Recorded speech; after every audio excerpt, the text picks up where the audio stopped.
तो जब आप निराश हो जाते हैं, मतलब आप जब थके हारे घर आते हैं रात को, थक के घर पे आता हूँ तो मेरे साथ ये लाइफ होती है कि बच्चों को जब मैं रात को ड्यूटी से आता हूँ तो एक वॉशरूम में बड़ा मिलता है, छोटे वाला ज़्यादा मिलता है।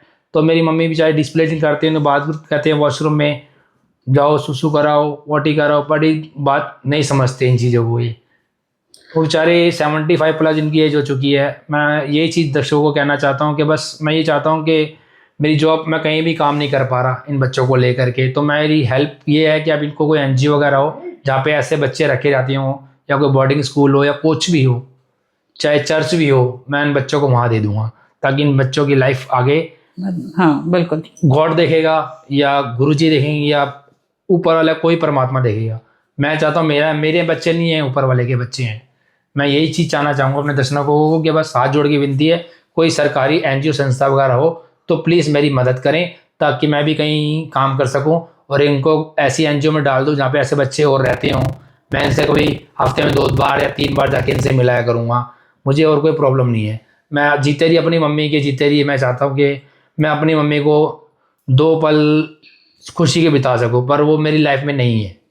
मुझे नहीं लगता कि मैं अपनी मम्मी को खुशी दे पाऊँगा, क्योंकि मम्मी ने मेरी पीढ़ी टू पीढ़ी हमारी मम्मी ने पाली है शुरू से। मेरी मम्मी ने शुरू से संघर्ष किया है। आंटी आपने सेवा करी जिंदगी भर, और आप एक चीज मैं बोलना चाहूंगी कि ऐसे बच्चों की जो सेवा करता है ना उसको जिंदगी में आगे पुण्य ही मिलता है।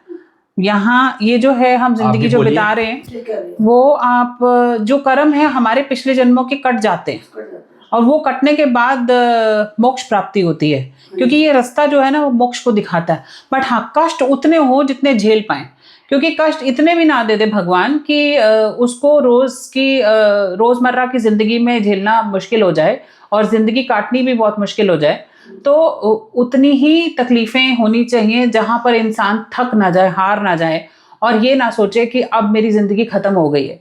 तो ऊपर वाले से भी गुजारिश है और सारी जनता से भी गुजारिश है, क्योंकि ये जो है बहुत बड़ा सेक्टर है डिसेबिलिटी का, जिस पर मैं काम कर रही हूँ और मेरे साथ बहुत सारे पेरेंट्स जुड़ चुके हैं, बहुत सारे बच्चे जुड़ चुके हैं, जो मैं आगे इस चीज़ को समाज तक पहुँचाना चाहती हूँ, सरकार तक पहुँचाना चाहती हूँ कि इसमें हमारी मदद कीजिए। क्योंकि मेरा खुद का बच्ची 100% स्पेशल चाइल्ड है और मुझे कहीं से कोई मदद नहीं मिली है। तो ये मिशन मैंने खड़ा किया है, इस रिवॉल्यूशन को मैंने खड़ा किया है कि जहाँ एक माँ अपने बच्चे को लेके खड़ी है, वहाँ पे बहुत सारी माएँ, बहुत सारे फादर्स खड़े हैं अपने ऐसे बच्चों को लेके जहाँ पे उनकी कोई मदद नहीं हुई है। तो हमें इस मिशन में आप लोगों की मदद चाहिए। आप सभी से इस गुजारिश है कि हमारी चीज़ों का सलूशन निकालिए, क्योंकि ये हमें अगर विकसित भारत बनाना है तो प्लीज़ इंक्लूजन की ज़रूरत है। इंक्लूजन मतलब all inclusion, every child matters मेरा लोगो है। अगर आप देख सकते होंगे मेरे चैनल पर, तो हर बच्चा जो है इसमें इंक्लूड होना चाहिए। डिसेबिलिटी एक बहुत बड़ा सेक्टर है, डिसेबिलिटी को इंक्लूड ही नहीं किया हुआ तो विकसित भारत कभी नहीं बन सकता है। तो विकसित भारत बनाने के लिए प्लीज आप डिसेबिलिटी को इंक्लूड कीजिए, क्योंकि ग्रास रूट लेवल पे काम करके देखिए तो पता चलता है कि मजबूरी क्या होती है, और अंतरात्मा जब जवाब दे रही होती है तो उस तकलीफ को जानने की कोशिश कीजिए और उस तकलीफ को दूसरों की उनकी मदद कीजिए, तभी ये हम एक भारत की बात कर सकते हैं। और आप बच्चों की आप आंटी सेवा कर रही हैं बहुत तहे दिल से, और जिस तरीके से आप कर रही हैं आंटी, तो आप कभी कभी थक जाती हैं, कभी हेल्थ इश्यूज हैं, थक जाती हैं, लग जाती है बिल्कुल। तो फिर आप क्या करती हैं, आराम करती हैं? तो रेस्ट करना पड़ता है, तो नहीं भी करती, इनको तो संभाल नहीं पाती। तो बच्चे कई बार ऐसा भी होता है कि घर से निकल जाते हैं या कुछ ऐसे, बड़ा वाला लेके चलता है, फिर लेके बड़े वाला जो है एक्चुअली घर से बाहर भाग जाता है, जिसके चक्कर में ये उत्तम नगर भी एक बार पहली बार घर से भागा था। आज से करीबन अभी 2025 चल रहा है, ये पहले भागा था 2018 में। अच्छा। उसके बाद ये भागा 2022 में, उसके बाद भागा ये 2023 में। मतलब घर में से ये 4-5 साल से घर से बाहर चुका है, जिसके चक्कर में मेरे उत्तम नगर थाने में 6 मिसिंग कंप्लेंट हो चुकी है। ओह हाँ जी। तो पता नहीं चलता घर से निकल जाता है। तो अभी पीछे 1.5 महीने पहले भी घर से भाग चुका था, तो 2-3 दिन बाद मिला था द्वारका सेक्टर 12 से, जहाँ से मैं इसको लेकर आया था। तो ढूंढते कैसे हो फिर, ये बोलता नहीं है तो? किसी को अपना नाम नहीं बता पाता है। हाँ। इसी चक्कर में देखो तस्करों, मैंने इसके हाथ पे जो है SHO साहब का भला करना चाहूंगा उत्तम नगर के, थाने मेरे SHO हैं, परमात्मा उनको अच्छी उम्र दे। उन्होंने मेरी हेल्प बहुत करी है, पुलिस वालों ने मेरी ज़्यादा हेल्प करी है। उन्होंने मेरे को कहा था इसके हाथ पे नाम खुदवा दे, ताकि कल को किसी को बच्चा मिले तो आपके पेरेंट्स को बता दिया जाएगा कि आपका बेटा यहाँ पे है। तो मैंने वो भी करवा दिया है। लेकिन मैं यही चीज़ चाहता हूँ, आज मेरी मदर जिंदा है तो मैं ये चाहता हूँ कि इनको ऐसी हेल्प मिल जाए कि एनजीओ में प्लीज़ इनको हेल्प मिले, ताकि मेरे ऐसे और जो बच्चे हैं जिनके और माँ बाप पेरेंट्स हैं, ताकि वो भी आगे सरकार से मैं यही वो होऊंगा, हाथ जोड़ के विनती करूंगा कि जैसे ऐसे और बच्चे हैं और भी उनके पेरेंट्स परेशान ना हो, दुखी ना हो, ताकि ऐसे बच्चों को सरकार मदद करे, काफ़ी हेल्प करे। काफ़ी कुछ ऊपर वाले वाहेगुरु ने दिया हुआ है। हम तो ऊपर वाले से डर के बात करते हैं, झुके हुए को फल मिलता है, तने हुए को ठोकरें मिलती हैं। अगर किसी को अपना समझोगे तो सब कुछ है, नहीं समझोगे तो कुछ भी नहीं है। बिल्कुल बिल्कुल। ठीक है जी। मैं अपने दर्शकों को यही बात कहना चाहूँगा कि अगर फुटपाथ पे भी कोई अगर जी रहा है ना लाइफ, तो वो भी सोचो कि वो भी हमारा एक छोटा भाई है, बहन है, किसी की माँ है, किसी की बेटी है, तो उसकी भी हेल्प करनी चाहिए। लेकिन मैं तो दर्शकों को ये कहना चाहूँगा, इस टाइम मैं तो खुद भी ऐसा हूँ कि अगर मेरे से जो बन पाता है तो मैं कर पाता हूँ, मैं कोशिश करता हूँ मैं कुछ अच्छा करने की। लेकिन मैं अपने 2 बच्चों को देख के कुछ करने की कोशिश करता हूँ, पर करते करते ही रह जाता हूँ। तो प्लीज़ मेरी ये रिक्वेस्ट है, आगे ऐसे जो बच्चे और हैं तो उनके लिए सरकार कोई हेल्प करे, कोई एनजीओ करे, ताकि ऐसे बच्चों को वहाँ एनजीओ में रखा जाए, इनकी परवरिश हो सके, इनकी लाइफ बन सके, आने वाले टाइम में ये अपने लायक हो जाएं। ये बहुत ज़्यादा ज़रूरी है कि अपने लायक, क्योंकि अब ये बच्चों का इंटरेस्ट है किसी चीज़ में, जैसे कोई डांस गाना, इन चीज़ों में कुछ है इंटरेस्ट? हाँ, इंटरेस्ट है। जो गाना लगता है तो बच्चे अपने आप खेलते हैं, अपने आप में मगन हो जाते हैं।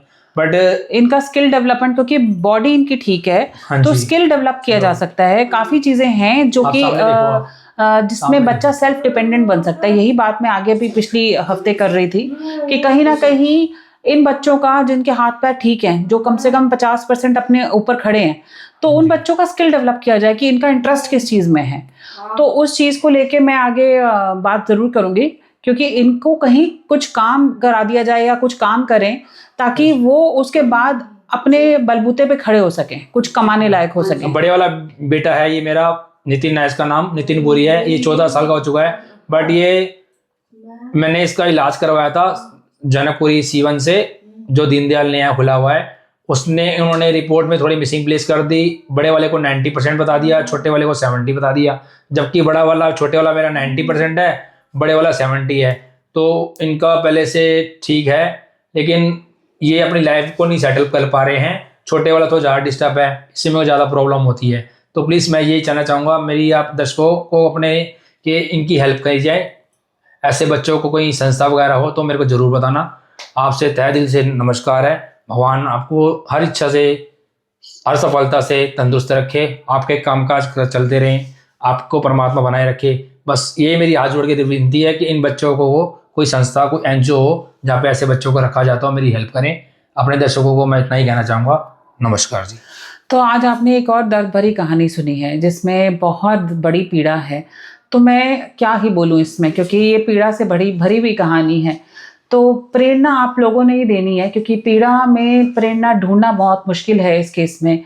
और यहाँ पर जब इंसान थक हार जाता है, जब वो सोचता है कि दुनिया में और कुछ नहीं बचा है, कोई गुंजाइश नहीं रहती है किसी उम्मीद की, तो एक उम्मीद जागती है जब दिल में कि एक कहीं से कुछ उम्मीद आ जाए, कहीं से ऊपर वाला कुछ उठ के दिखा दे कि क्या ऐसे बच्चों की हेल्प हो सकती है, क्या इन चीज़ों को हम ठीक कर सकते हैं, क्या कभी बच्चा ठीक होगा, क्या इन बच्चों का ऊपर से भगवान आके कुछ मिरेकल कर देगा, या कभी कोई संस्था मिल जाएगी ऐसी कि जहाँ पर हमें इन चीज़ों की हेल्प मिल जाएगी।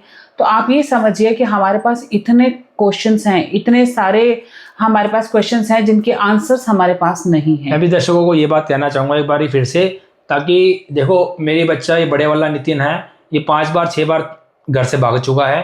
इसके चक्कर में मुझे घर के पास गेट भी लगवाना पड़ा है। मैं फ्लोर सिस्टम में रहता हूँ। बट कहने का मतलब मेरा ये है कि घर से भाग जाता है। ऐसे बच्चे का नहीं पता चलता, बच्चों के साथ खेलते खेलते ही भाग जाता है, तो पता नहीं चलता। घर पे मेरी मदर ही देखती हैं, और भी ऊपर मेरी जो पड़ोस हैं मेरी हेल्प करते हैं कि आपका बेटा चला गया है। मेरी मदर्स को पहले अटैक पड़ चुका है, तो मैं नहीं चाहता कल को इन्हें कुछ हो जाएगा। मैं जॉब करूँगा, मेरे साथ तो सबसे बड़ी प्रॉब्लम है, बच्चों को देखूँगा।